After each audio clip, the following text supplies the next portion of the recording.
welcome to the channel.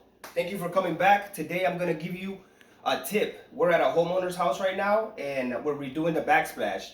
See, we removed this 4-inch granite backsplash that sometimes a lot of people put in case they don't want to tile the whole side. So at least they put a nice 4-inch, so we removed it. Now we ran into this problem that the granite is a little short from the drywall, so you end up with this big gap. Sometimes if it's an 1/8, 3/16, that's okay because the tile will cover it. But what happens when you run into a space where it's 5/8 or half an inch? Now you're talking about a big gap that the material, if you try to put it in, it's just gonna fall through. So this is a good idea that I use right here that I think will help you out. What you gotta do is you gotta grab a little paper towel, cut it up a little bit. You wanna bend it up, stick it in here.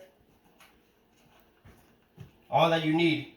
That way when you come and install your tile, at least it gives you a chance for it to stay on it. And what you could do is you're gonna pat it out a little bit so that you end up at least right there. And then when you come and caulk it, you're not gonna notice that. But if you don't do this, like I said, look how that looks. Your piece is just gonna fall right through and then you're not gonna be able to get it. So this right here I feel is a very good tip for people that run into this problem.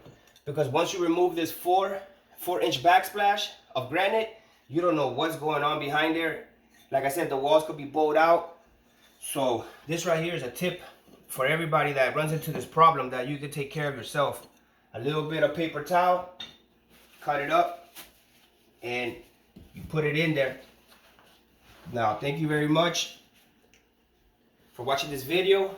Comment, follow, give us a like, subscribe. Thank you.